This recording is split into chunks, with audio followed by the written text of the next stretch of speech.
Agradeço mesmo a todos que estão aqui nessa noite. Hoje eu quero trazer uma mensagem para dar uma variada sobre sabedoria, para a gente mudar um pouco o tema. Para quem tem nos acompanhado sabe que esse é um tópico, um tema que Deus colocou no meu coração há mais ou menos uns 7, 8 anos atrás, que é estar pregando e falando de sabedoria. Não porque eu sou sábio, mas para publicar, proclamar e divulgar a sabedoria de Deus. Até porque, de acordo com Provérbios 4:7, ela é a coisa principal. E adquire, pois, a sabedoria com tudo que você tiver. Então nós temos que empregar os nossos esforços para entender e desvendar o que Deus quer dizer com sabedoria nas Escrituras. Quem trouxe a Bíblia, abre em Gênesis capítulo 1. Gênesis capítulo 1. Esse é um texto... Vamos ler a partir do versículo 26. Essa é uma passagem bíblica. Na verdade, o capítulo 1 de Gênesis, ele reflete a fundação e a base de todo o Evangelho e de todas as Escrituras. Por quê? É ali que se declara que Deus criou o universo. Quando você vê lá, no princípio, criou Deus os céus e a terra estava sem forma e vazia. A partir dali, Deus começa a criar a humanidade. E dentro do primeiro casal que foi criado, que é Adão e Eva, Deus já começou a organizar a sociedade. Deus os fez macho e fêmea e disse que se cresçam e multipliquem. Dentro daquela criação, Deus estabeleceu, olha, do fruto da árvore do conhecimento do bem e do mal vocês não podem comer, porque no dia em que vocês comerem dela, vocês vão morrer. Então ele já estabeleceu o casamento, Deus já estabeleceu a divindade dele. Ele não só criou o universo, o ser humano, todos nós, como ele também estabeleceu o pecado, dando o livre-arbítrio ao ser humano. Alguns perguntam assim, mas por que Deus permitiu que o homem comesse? Por que ele criou o homem sabendo que o homem, sabendo que ia comer, ou da possibilidade de comer, seja como for, por que ele fez isso? Se o homem não tivesse a opção de comer do fruto e pecar, se ele não tivesse a opção de fazer o errado, não tinha como ele provar amor a Deus. Você não prova amor para o seu pai se você não tiver a opção de não amar. Você só prova que ama quando você pode não amar, mas escolhe amar. Aí sim, obrigado. Aí sim você prova que ama a Deus. Por isso que Deus colocou essa imposição. Olha, vocês estão aqui, mas para terem o livre-arbítrio e existir o amor, porque a revelação suprema de Deus se dá no amor, eu dou a vocês a possibilidade de comer ou não do fruto da árvore do conhecimento do bem e do mal. É tão importante o estudo de Gênesis, porque muitas pessoas se distanciam do Evangelho, principalmente a juventude, em cidades menores também, e mais ainda nos grandes centros, nas universidades, onde você vê falar assim, o jovem foi começar aquela universidade e se distanciou de Deus. Por quê? Eles chegam muitas vezes para os pais, para os pastores, para os amigos cristãos, com algumas perguntas sinceras e honestas a respeito das Escrituras. E ao não saber dar essas respostas, muitos desses jovens começam a desacreditar do Evangelho. Por exemplo, um jovem chega e fala assim, pai é cristão, é verdade mesmo que Matusalém viveu quase 1000 anos, 969 anos? Como é que pode isso? Aí o pai, ao invés de saber responder o filho, ele só fala, não, é porque é, filho, porque está escrito. O filho olha e fala, não, a ciência mostra que ninguém vive tanto tempo. Então, se eu não preciso... Aí alguns começam a distorcer o texto da Bíblia, eles falam assim, não, Deus não criou o Gênesis, o mundo, em 7 dias literais. Foram milhões de anos para poder justificar a teoria da evolução, do Big Bang, do homem tendo primo macaco. Aí eles adaptam a Bíblia e o jovem olha para isso e pensa, se eu não preciso acreditar na literalidade de Gênesis capítulo 1, por que eu vou acreditar que Jesus morreu na cruz, ou na literalidade do pecado, quando a Bíblia diz que é prostituição, adultério, homossexualismo, que tudo isso é aborto, por que eu vou acreditar que isso tudo é pecado, quando na verdade eu não preciso nem acreditar que o mundo foi criado lá? Então não é bem isso que quer dizer, deixa eu adaptar. A Bíblia diz, coloca o texto no telão para a gente de 1 Pedro 3,15, olha o que diz esse texto e da importância da gente conseguir entender, da gente saber responder as pessoas que perguntam para nós o porquê das Escrituras. Deixa a sua Bíblia em Gênesis 1, mas só vamos ver 1 Pedro 3,15. Antes, Santifiquem Cristo como Senhor em seu coração e estejam sempre preparados para responder a qualquer pessoa que lhes pedir a razão da esperança que há em vocês. A Bíblia dizendo para eu e você, pode voltar para Gênesis 1:26, para eu e você sabermos dar respostas para quem nos pergunta. Não sei se você sabe, mas por volta do ano de 1920, teve um debate muito importante da Bíblia. Foi colocado um padre, um teólogo, juntamente com um ateu, um professor ateu. 1920, 1925. Esse debate foi muito importante, ele teve uma repercussão nacional, não foi um debate qualquer. Nesse debate, esse professor ateu, ele olha para o padre e ele pergunta assim, viu, deixa eu te perguntar, quem que foi a esposa de Caim? E o padre, ao invés de saber responder, eu não me recordo se era um padre ou um pastor, mas era um teólogo, um cristão, ao invés de saber responder, ele falou, olha, eu nunca me preocupei quem era a esposa de Caim e eu não acho que a gente deva se preocupar. Mas aquela era uma pergunta interessante. Você que está aqui agora ouvindo, já parou para pensar quem era a esposa de Caim? Vocês sabem quantos filhos Adão e Eva teve? E se você não soubesse dar essa resposta naquele momento? Aquela resposta, não saber responder aquela pergunta foi muito problemático, porque ali, aquele debate teve uma repercussão muito grande e acabou desmascarando, entre aspas, o cristianismo. E muitos deixaram de acreditar, muitos adotaram o ateísmo e tiraram o ensino da criação das escolas, que isso já tem quase uns 100 anos, quando se podia ensinar que Deus criou o planeta Terra, porque disseram, não, isso é tudo mais a história da carochinha, tudo conversa e não tem nada de verdade. Eles fazem essa pergunta porque eles dão a entender o seguinte, se Adão e Eva teve apenas Caim e Abel, a esposa de Caim tinha que ser Eva, a mãe dele. E como é que isso pode, se a Bíblia proíbe o incesto? E na verdade isso é uma falta de conhecimento da Bíblia, porque em Gênesis 5 diz que Adão e Eva não teve apenas Caim e Abel, eles tiveram filhos e filhas. E eles podiam, os irmãos, se casar naquela época, porque a proibição do casamento entre irmãos veio apenas em Levítico capítulo 18. Então não era pecado. E você sabe por que não era pecado?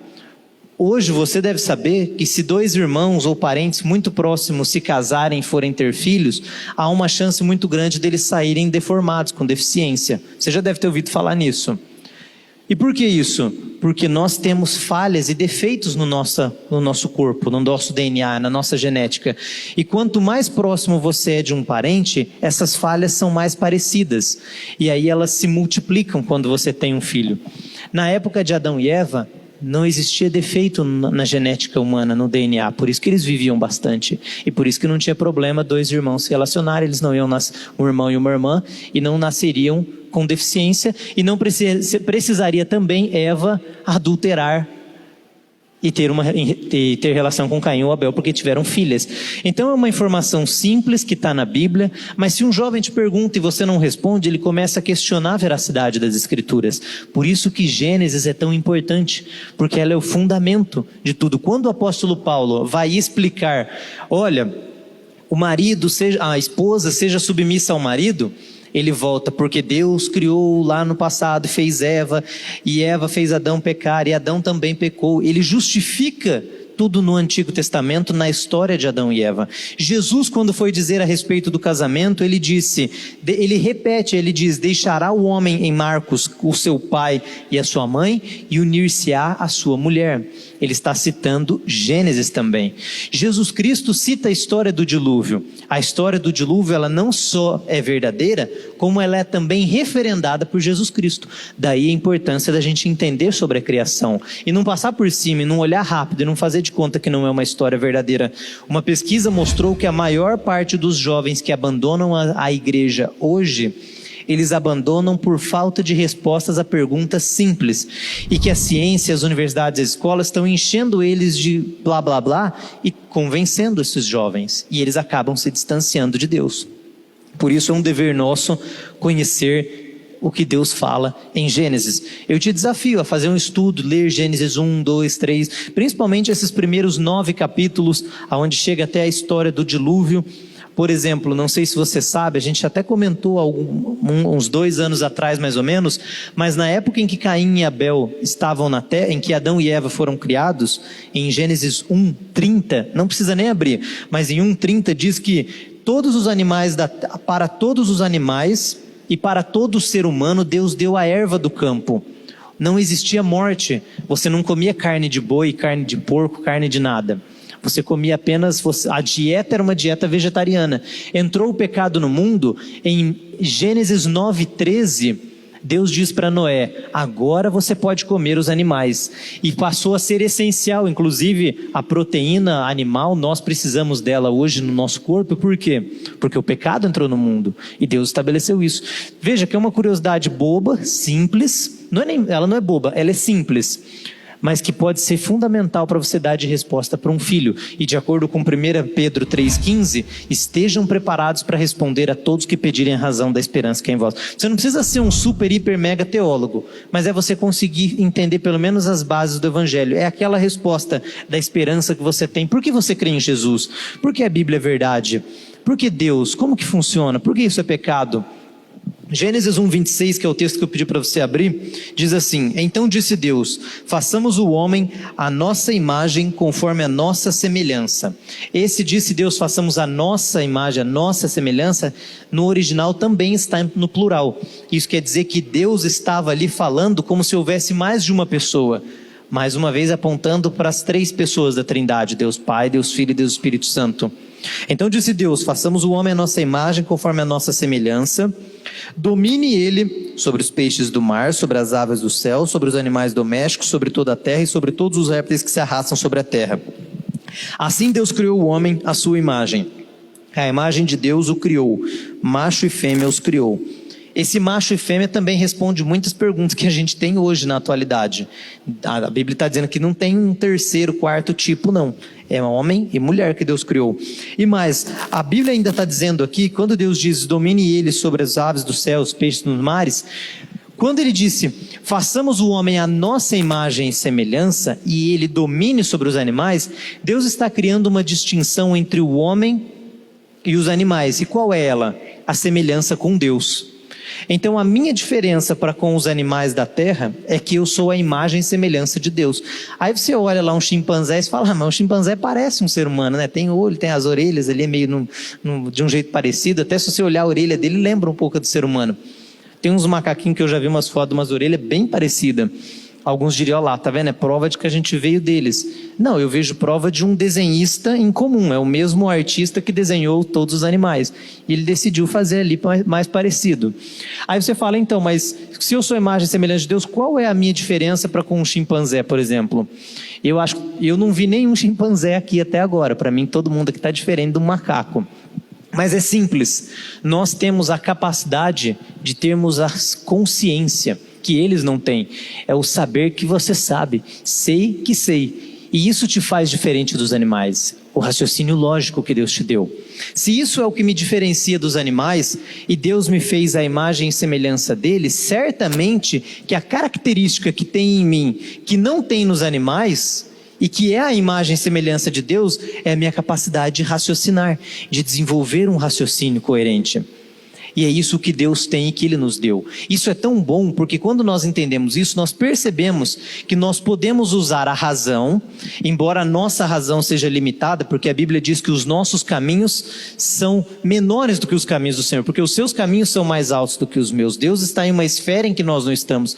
Perto de Deus, a nossa visão é completamente limitada, mas Ele permitiu que a gente possa usar a razão e o nosso raciocínio para estudar as Escrituras. E uma das coisas que ele ensina aqui em Gênesis 1:26, que você acabou de ler comigo, é que ele está nos dando o domínio sobre todos os peixes dos mares, as aves do céu, sobre todos os animais domésticos e sobre toda a terra.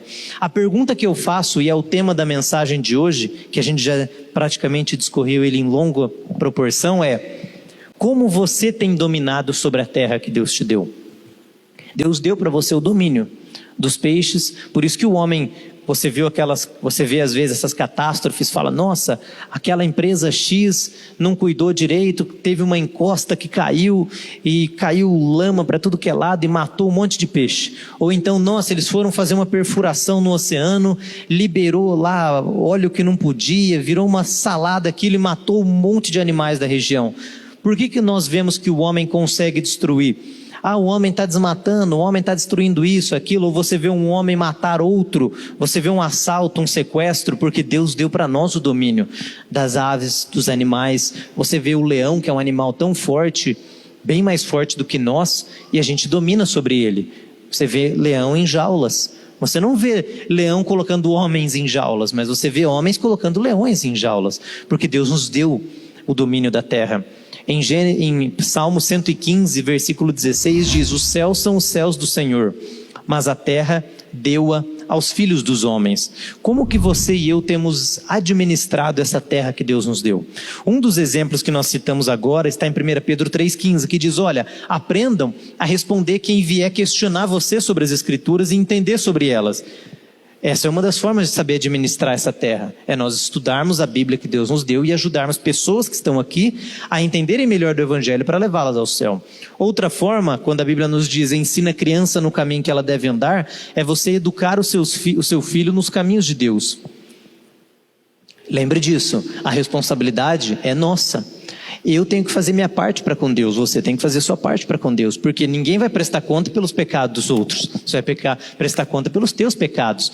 Quais são as formas que nós temos conduzido? E aqui, dentro disso, você já pode desdobrar e colocar dentro da sua família, dentro do seu casamento, na sua profissão, nos seus recursos financeiros. Quando você ganha o seu dinheiro, o que você faz com o seu dinheiro? Eu gasto tudo para mim. Não, eu só pago minhas contas. Não, eu tento ajudar a obras de caridade. Não, eu também dou dízimo, eu dou oferta, eu invisto na obra de Deus. É você quem faz a gerência de tudo isso, e é Deus que nos deu essa capacidade. O desafio que eu queria colocar para você hoje é você fazer uma meditação e pensar, talvez anotar, escrever, simplesmente meditar nesse assunto. Como eu tenho administrado aquilo que Deus me deu?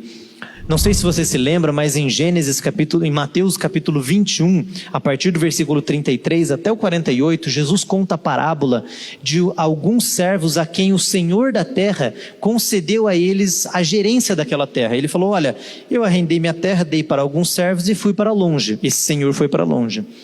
Depois de um tempo ele enviou alguns servos seus para ir lá prestar conta e pegar o fruto, como se fosse o arrendamento, o aluguel. Chega lá aqueles conservos, aqueles homens que estavam cuidando da terra, falaram, vamos bater nesse servo, mas não vamos entregar nada, porque agora nós temos tudo aqui conosco, a gente aqui administra do jeito que quiser. E aquele senhor manda outros, e manda outro servo, até que ele fala, vou mandar meu filho. Aí ele manda o filho. Aí eles falam, vamos matar o filho, porque daí a herança é nossa. Por fim, aquele senhor retornará. Aí a parábola encerra dizendo, e lançará aqueles homens com os atormentadores, e dará a vinha dele a alguém que sabe administrá-la. Essa parábola reflete a vida que nós temos aqui na terra. Quando as pessoas, aqueles servos que eram enviados de tempo em tempos, eram os profetas, que vinham, o profeta Moisés, Elias, não só os profetas bíblicos que estão registrados na Bíblia, mas todos aqueles que vinham trazer a palavra de Deus, é o que nós temos ainda hoje. Como é que você recebe tudo isso? Você está gerindo essa terra. Quando vem uma profecia para você, quando você tem a palavra de Deus escrita, a Bíblia, quando você lê ela, como você recebe uma pregação dessa, você tenta aplicá-la ou você vai rejeitando? Vai chegar um dia em que o Senhor da vinha, que é Deus, ele virá e ele vai chamar a gente e falar, viu, vamos lá, vamos prestar conta. E sabe o que é interessante? Ninguém vai poder se desculpar e escapar. Você vai ter plena ciência de tudo que você fez e de tudo que você deveria ter feito para o reino de Deus. Quais são passos que nós podemos tomar para servir a Deus de uma forma mais intensa? Um dos primeiros passos que eu te diria, e eu quero trazer essas sugestões para você segui-las, é a que está em Provérbios 13, 20. Se der para colocar esse texto, Provérbios capítulo 13, versículo 20. Ela é tão importante porque ela te impede de ter problemas futuros. Eu vou citar dois textos que falam a mesma coisa, 13 e 20. Aquele que anda com os sábios será cada vez mais sábio, mas o companheiro dos tolos acabará mal. Andar com os sábios, esse é um conselho, é uma forma de você administrar a vida que Deus te deu aqui, se afastando de quem não é sábio. Por quê? Se você anda com os tolos, você vai acabar mal. E não tem muito segredo. Eu me lembro em um júri que eu fui, e o rapaz que estava sendo julgado, ele foi condenado a 17 anos de cadeia. E eu fiquei intrigado e queria saber o que era o caso.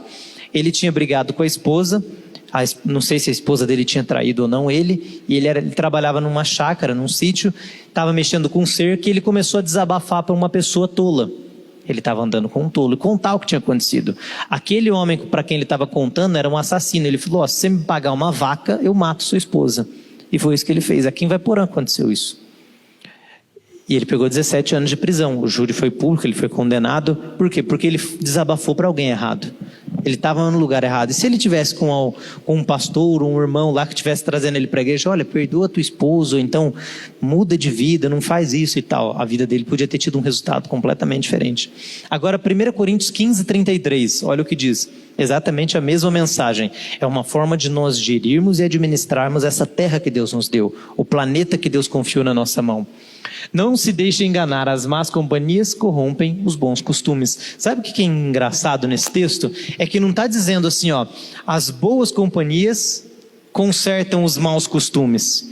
Ou seja, tem gente que fala assim, ó, eu vou andar com aqueles rapazes mal encarados, aquele pessoal ruim, porque eu vou mudar eles. Mas o texto está dizendo o contrário, que eles vão te mudar. Que as más companhias corrompem os bons costumes. E a palavra companhias aqui, elas também pode significar associações. Em algumas bíblias vai estar conversações. Você sabe o que quer dizer isso?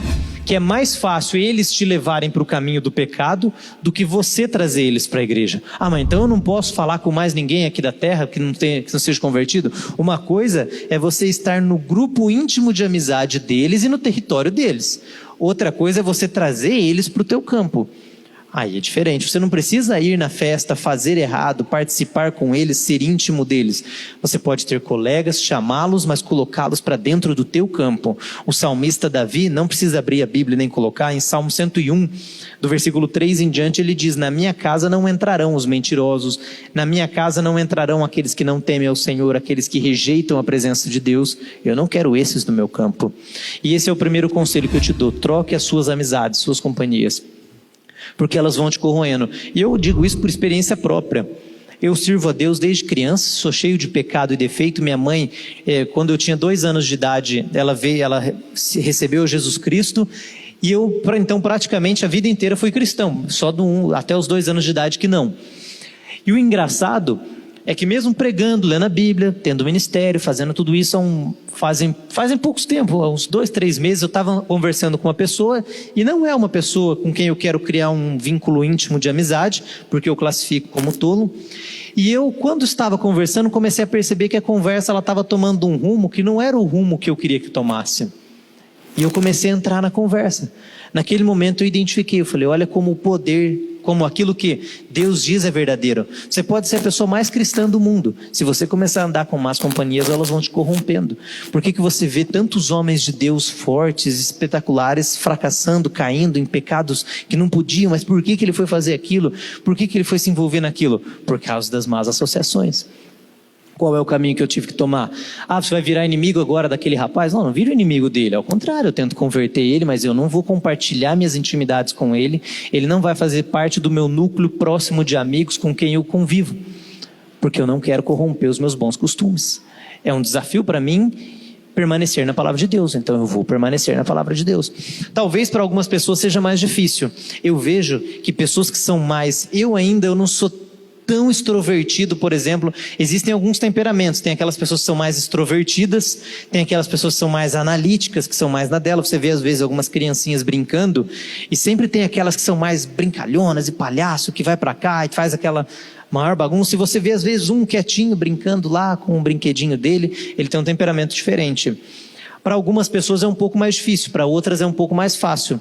Eu não sou desses que estou no meio da muvuca, então para mim às vezes é um pouco mais fácil. Mas a Bíblia diz que não veio sobre você nenhuma tentação que não seja possível suportar. 1 Coríntios 10:13. Então não tem desculpa. Você pode ser extrovertido, você pode ser analítico, você pode ser paciente ou dominante, que não importa. Você consegue vencer, qualquer um de nós. Enquanto para você algumas coisas vão ser mais difíceis, para mim outras.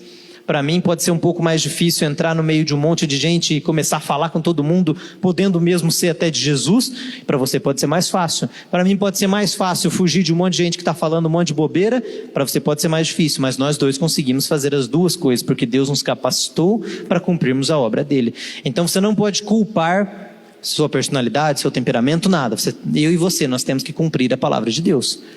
E se não tivesse desafio, você já parou para pensar se Deus chegasse para você e falasse assim: olha, eu vou provar para você que eu existo, que eu sou real, e eu vou mandar um anjo agora, vai chacoalhar a tua casa, você vai ver a minha face, minhas costas, você vai ver a asa do anjo. Você não ia mais precisar de fé para crer em Deus. E Deus ama aqueles que creem nele. Fé é a certeza das coisas que se esperam e a convicção daquilo que não vê. Hebreus 11:1. E no versículo 6 diz que é importantíssimo que aquele que se aproxima de Deus creia que ele existe e é galardoador daqueles que o buscam. Deus quer fé. Por isso ele não fica se provando para o ateu. Ele quer que você creia nele. Porque senão seria fácil crer em Deus, não seria? O que é mais fácil? Duas crianças estão em cima do telhado, o pai grita: pode pular que o papai vai te pegar. Os dois irmãos. Um irmãozinho olha e fala: o papai não vai pegar não vou pular não. O outro olha e fala: não, ele vai pegar sim, e pula. Aí depois que esse daí que pulou está lá nos braços do pai seguro, aquele que ficou lá em cima fala: então eu também vou pular. Qual dos dois provou acreditar no pai? O primeiro, porque o segundo viu já o resultado. Deus quer que a gente seja esse primeiro. Não, eu creio no Senhor. Você não está aqui materializado, mas eu creio no Senhor. Aí depois vai ser tarde, a hora que a outra turma estiver lá no inferno e falando assim: não, Deus, tenha misericórdia. Aí ele fala: não, agora é tarde, vocês decidiram não acreditar. Agora que vocês viram o que acontece, eu hoje mesmo, acho que foi meu irmão Moisés que publicou uma frase, acho que ele publicou, mencionou para mim, eu não lembro, dizendo que no céu, no inferno, na terra tem muitos ateus, mas no inferno não vai ter nenhum. Porque quando você chegar lá, você já vai ter certeza de tudo isso. Então Deus exige essa fé, que a gente busque a Ele, que a gente acredite nele. Esse é um caminho para nós servirmos a Deus. É um caminho que te leva mais próximo do Senhor. E agora, o segundo caminho, a segunda forma, na verdade elas não estão em ordem de importância. Eu trouxe apenas 2 exemplos para você se aproximar de Deus e para você sentir a presença dele de uma forma mais forte. Está em Provérbios 19, versículo 20. São 2 exemplos. Até agora eu estava dizendo, Provérbios capítulo 19, versículo 20. Até agora eu estava dizendo de Gênesis, que nós abrimos a Bíblia, que é a fundação e a base para todas as Escrituras. Jesus referenciava-se em Gênesis. O apóstolo Paulo, em Gênesis também. A Bíblia toda ela é estruturada com base na história de Gênesis, que é onde surgiu o pecado. Onde o pecado entra no mundo e permite que a morte, a tragédia, tudo isso aconteça.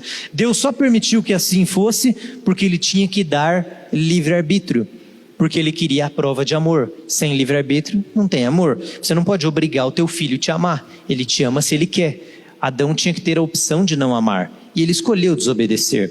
Foi uma pena, a gente sofreu a consequência. A recompensa final, a vida eterna. Estudar o Gênesis, portanto, é importante porque é a base de todas as Escrituras. Em Gênesis 1:26 diz que Deus criou tudo e nos deu a capacidade de gerenciarmos tudo que Ele colocou aqui na terra, porque Ele nos fez a semelhança dEle. Então nós temos que saber gerir o talento que Deus nos deu, que é o planeta em que nós vivemos, a tua saúde, os teus filhos, a tua família, o teu dinheiro, tudo que você tem, como que você faz no teu trabalho para servir a Deus, na escola, em casa. Tudo isso é o que nós falamos até agora. Um exemplo de buscar a Deus de uma forma bastante efetiva que eu dei é o de Provérbios 13:20 e 1 Coríntios 15:33. Não andar com más companhias, é você se afastar. Você pode ser cristão, servir a Deus, se você começa a andar com companhias que te levam para longe de Deus, com aqueles que são tolos, você começa a deixar os caminhos do Senhor. Saul fez isso. Saul começou a abandonar os caminhos do Senhor. Arão, irmão de Moisés, fez isso, permitindo que se construísse aquele bezerro de ouro e o povo adorasse ao bezerro de ouro. Veja que tristeza, se afastando também dos caminhos do Senhor. Sansão, um homem de Deus, começou a andar com as mulheres filisteias, ele começou a se distanciar de Deus. Ele se arrependeu. Salomão, o homem mais sábio que teve, começou a andar com as mulheres que não deveria, ter influências que não deveriam na vida dele. Começou a se distanciar do Senhor. De acordo com Eclesiastes, possivelmente ele se arrependeu, mas ele foi se distanciando. Não importa quão crente você seja, quão cristão, As más associações corrompem os bons costumes. E agora o segundo conselho que eu te dou, para gerenciar de uma forma efetiva essa vida que Deus nos deu, está em Provérbios 19, 20. Ouve o conselho e aceite instruções, e acabará sendo sábio. Olha que legal esse texto. Não vale um quadro, um texto desse? Ouve o conselho, ouça conselhos e aceite instruções, e acabará sendo sábio. Provérbios capítulo 9, abra sua Bíblia no capítulo 9, versículo 8. Provérbios 9, versículo 7. 7, 8 e 9. Provérbios capítulo 9, versículos 7, 8 e 9. Olha o que diz, é a mesma mensagem. O que repreende, vamos ler aqui nessa juntos. Quem corrige o zombador traz sobre si o insulto. Você já tentou corrigir alguém que não quer ser corrigido? Quem que já tentou aqui? Levanta a mão. Corrigir alguém que não queria ser corrigido e você tomou um coice. Levanta a mão aí, alguém que já passou por isso. Eu já passei. A maioria de nós, você vai falar, a pessoa não sabe ouvir. Ela não quer ouvir o teu conselho. Aí você fala, viu, sabia que você está com mau hálito? Ah, mas você cheirou o teu hálito para você falar do meu? Mais ou menos isso. A pessoa fica brava e já solta outra em você. Quem repreende o ímpio mancha o próprio nome. Em algumas traduções está um pouquinho diferente. Nessa minha aqui está: o que repreende o escarnecedor afronta toma para si, e o que censura o ímpio recebe a sua mancha. Você acaba sendo ofendido, você fica chateado, sem ter necessidade, porque você foi corrigir quem não deveria. Não é todo mundo que você tem que corrigir. Você não vai salvar o mundo. Você não deve ficar investindo o teu tempo em quem não quer te ouvir, em quem não quer acreditar em você. Você investe o teu tempo aonde aquele solo produz. E eu não vou investir o meu tempo aonde não querem me ouvir. Se eu perceber isso, a pessoa não quer me ouvir, amém. Que Deus use quem foi escolhido para transformar aquela vida. Se eu não fui, estou sendo distanciado, estou me afastando. Versículo 8, olha a diferença. Não repreenda o zombador, caso contrário, ele o odiará. Repreenda o sábio e ele o amará. Repreenda o sábio e ele o amará. Sabe o que isso quer dizer? Isso aqui nós temos nós podemos ver isso tanto da forma ativa como passiva. Eu posso dizer assim, olha, para de repreender o tolo, vai lá e repreende o sábio, porque ele vai te amar. E você fica todo feliz, que bom, agora eu já sei quem eu vou estar, aonde eu vou investir meu tempo, minhas palavras, meus esforços, vai ser nos sábios. Mas eu também posso te dizer o contrário, eu posso te dizer o seguinte: seja o sábio que ama aquele que te repreende. Então esse texto nos ensina as duas variantes: você ensinar quem deve ensinar, mas também saber ser corrigido. Porque é fácil você falar, isso, mas você não sabe ser corrigido. Procure, por exemplo, quando alguém vem te instruir, te corrigir, te dar um conselho, não fazer o mesmo naquele momento. Aproveitando que você está me dando um conselho, eu vou te dar um também. Procura evitar isso. Fala, não, eu tenho um conselho para dar. Ele está me dando um, né? Então tá bom, vou anotar aqui, para não lembrar de dar o dele. Mas deixa eu tentar prestar atenção no que ele está me ensinando, no que essa pessoa está me dizendo. Será que ele não tem razão? Será que ela não tem razão? Isso vai te tornar mais sábio ainda. E ele o amará. Então você tem que amar quem te instrui e quem te corrige. E o último versículo, versículo 9. Instrua o homem sábio e ele será ainda mais sábio. Ensine o homem justo e ele aumentará o seu saber. Não tem nem mais o que falar sobre isso. Investir o teu tempo onde deve ser investido, ensinando e corrigindo os sábios e recebendo conselhos e instruções. De um tal modo, como é que você fala assim, Paulo, como é que eu faço para saber se eu sou sábio ou não? Eu entendo matemática, física, química, biologia, todas as variantes de todas essas matérias. Eu sou PhD, perequepê, não sei o que em tudo. Eu sou o cara, eu sou fera, mas eu não sei ouvir instrução. Você não é sábio, você só tem conhecimento. Ter conhecimento não serve para nada se você não souber geri-lo. E sabedoria é o que te permite saber gerir o conhecimento. Portanto, sabedoria é você saber ouvir instrução. Se você quer saber se você tem um pouco de sabedoria, tenta lembrar como é que você reage se alguém te instruir, te corrigir. Isso vai ser um bom caminho. Pega exemplos simples e vai aprofundando. Quando teu pai te dá um conselho, se alguém criticasse teu hálito, como é que você ia reagir? Você ia ficar bravo? Se alguém falasse que você ganhou uns pezinhos extras, normalmente as mulheres ficam mais bravas com isso, né? Como é que você ia reagir? O homem fica bravo se falar que eles estão fracos, pequenos, não está forte. Como é que você ia reagir se alguém olhasse para você e te desse? Olha, filho, não se envolva com essa mulher, não se envolva com esse rapaz. Qual a tua reação? Tudo isso vai delimitando teu nível de sabedoria e teu nível de intimidade com Deus.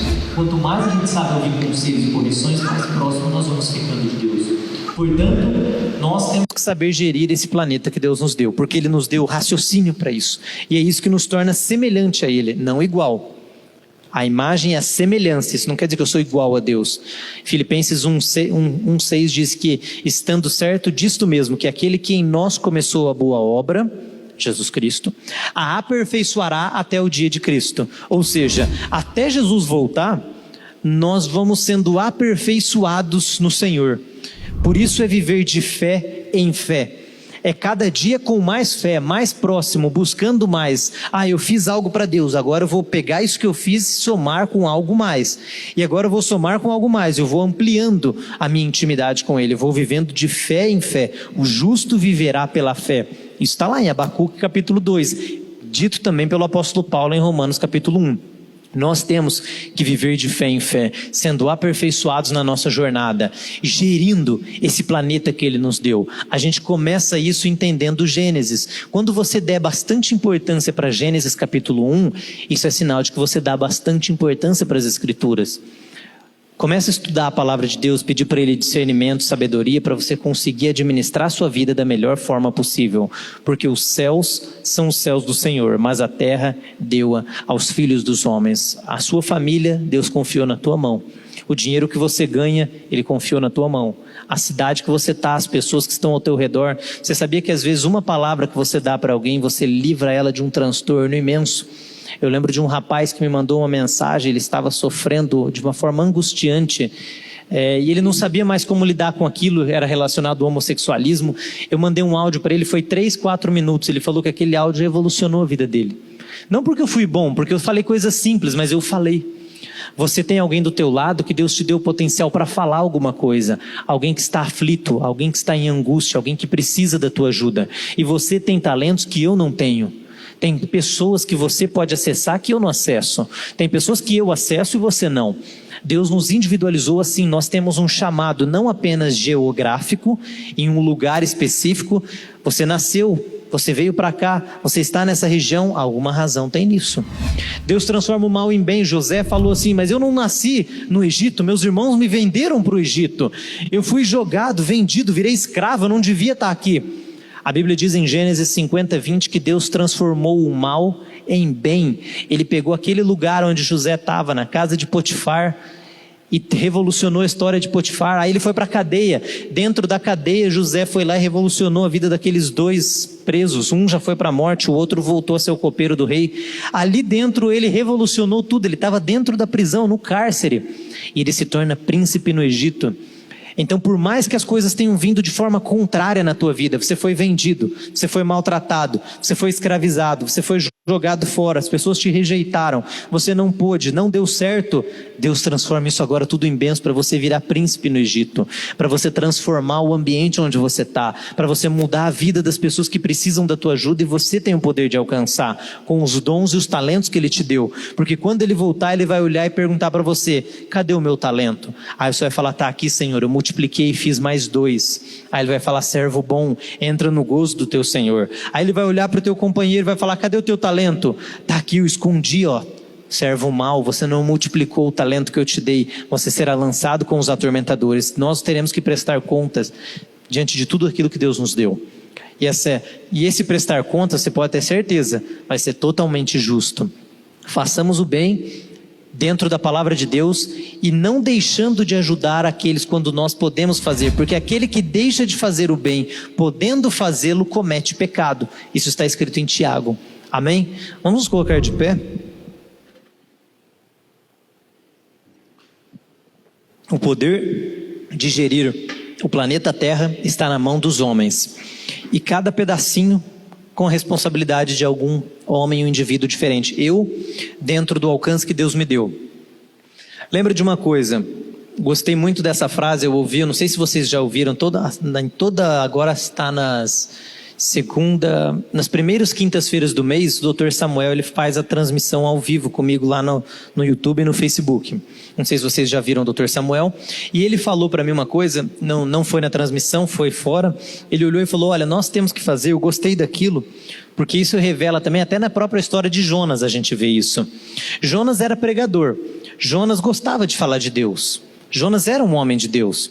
Tanto que quando ele fugiu, ele falou, Deus, aí Deus salva Nínive, ele fala, eu sabia que você ia salvar Nínive, por isso que eu não queria pregar aqui, porque eu sei que você é misericordioso, eu ia pregar, esse povo ia tudo se arrepender, e você não ia matar todo mundo, eles estavam pecando, você tinha que matar eles. Jonas estava bravo, na verdade. Isso mostra um lado mal de Jonas, mas mostra um lado bom, que ele crê em Deus, que ele queria o juízo, que ele era um pregador, que ele só não foi porque ele sabia que Deus ia perdoar, então ele acreditava no potencial de Deus, mas ele tinha uma missão para cumprir. E um pouco do que ele tinha que fazer, ele não queria fazer. E o que o Dr. Samuel me disse, eu gravei bem, é que 30% das coisas, isso é só um número genérico, 30% das coisas que a gente faz, elas devem ser coisas que a gente não gosta de fazer. Não pode ser tudo. Se for mais do que 30, você já começa a ficar transtornado. Mas pelo menos um pouco do que você não gosta, você tem que fazer. Por exemplo, um dia eu não estou muito afim de ir para a igreja, mas eu tenho que ir para a igreja. Não estou muito afim de pregar lá em Nínive, mas eu vou pregar lá em Nínive, porque Deus mandou. Mas eu gosto de pessoas, eu gosto disso, eu gosto da maior parte das coisas que acontecem na minha vida, mas um pouquinho é importante, eu vou te dizer por quê. Porque Deus vai usar essas oportunidades. Você acha que José queria estar dentro da cadeia? Tanto não queria, que ele olhou para o copeiro e falou, lembra de mim a hora que você estiver lá com o faraó, para eu sair daqui de dentro. Mas mesmo lá dentro, onde ele não queria estar, Deus usou ele ali. Então Deus pode te usar mesmo diante de uma circunstância que você não queira estar vivendo. Mesmo em coisas que você não quer, por coisas pelas quais você não gostaria de estar passando. Deus vai te usar dentro dessas circunstâncias. Por isso não rejeite as circunstâncias que você está vivendo. Eu fui maltratado, caluniado, ofendido, me enganaram. Tudo está indo contrário para mim. É dentro dessa situação que Deus vai te tirar e vai te usar para fazer a diferença. Amém? Senhor, estamos aqui nessa noite na Tua presença, na Igreja Batista Betel. Eu agradeço ao Senhor, ó Deus, por esta mensagem das Tuas Escrituras. Eu peço que tudo que nós falamos aqui, que o Senhor testifique no coração daqueles que ouviram e que possa transformar vidas e mudar aqueles que aqui receberam de bom grado. Revele dentro do coração de cada um de nós aquilo que deve ser necessário para preencher o vazio que há em nós, dentro do entendimento da Tua palavra, para que possamos receber na medida do que precisamos, pregar, transformar e abençoar vidas, gerindo essa terra, dentro com todos os potenciais e com todos os talentos que o Senhor nos deu, para a honra e glória do Teu nome, em nome de Jesus, amém. Deus abençoe a todos.